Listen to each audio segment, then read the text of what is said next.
Revenons à Pointe-Noire. À quand la fin des travaux de réaménagement de l'avenue Mariangouabi dans le 3e arrondissement Tchétché? Les langues se délient, affirmant même que ces travaux s'exécuteraient sur une durée de 3 mois. Vrai ou faux? Cantatrice Sédia.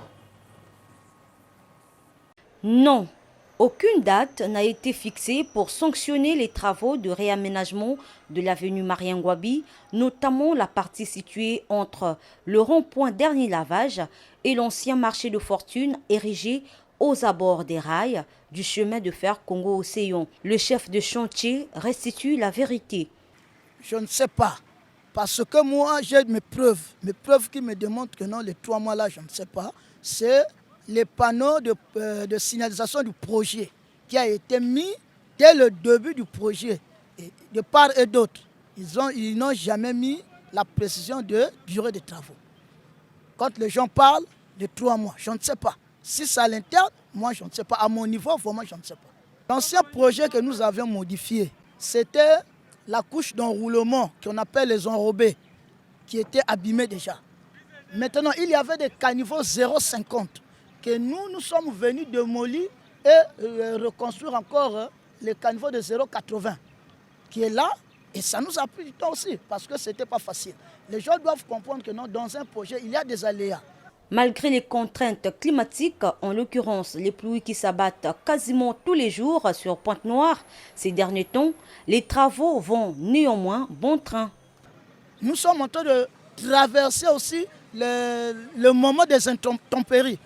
Donc, ils doivent nous comprendre. Les travaux avancent, d'ici peu là, les gens seront satisfaits. Déjà là, nous sommes déjà proches au pavé. Si tout va bien, la semaine prochaine, là, déjà, les pavés vont commencer.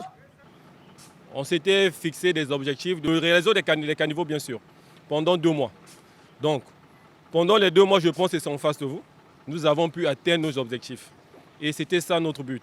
Là, nous avons déjà commencé le terrassement. Je pense que dans peu de temps, la route sera livrée.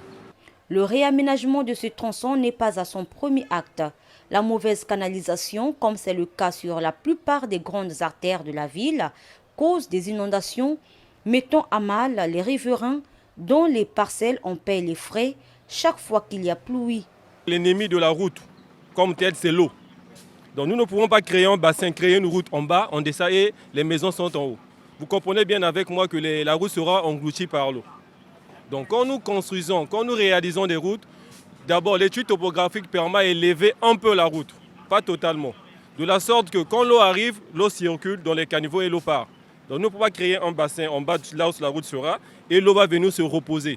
Là les routes ne vont carrément pas durer. Ce n'est pas qu'on sacrifie la population. Et un autre problème, les gens construisent sans consulter l'État.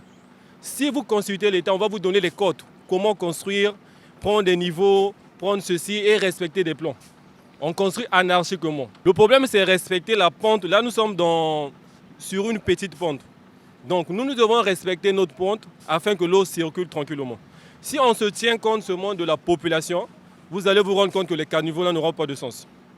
Ça ne va même pas avoir un rôle. Ça sera juste des monuments parce qu'on veut juste que les eaux des riverains puissent arriver dans les caniveaux. On a déjà enregistré combien de pluie depuis la saison de pluie. Et c'est dans le caniveau, il y a des eaux. J'ai dit non. J'ai dit non. Les caniveaux sont là, vous pouvez filmer et regarder, montrer aux gens qui veulent peut-être dire de n'importe quoi. Voilà. Mais moi, je suis sûr, parce que nous avons même la mission de contrôle, qui nous contrôle ici, qui sont très efficaces aussi sur le terrain. Notons que ces travaux ont été officiellement enclenchés le 5 septembre 2023. Le constructeur appelle les usagers et les populations à prendre leur mal en patience.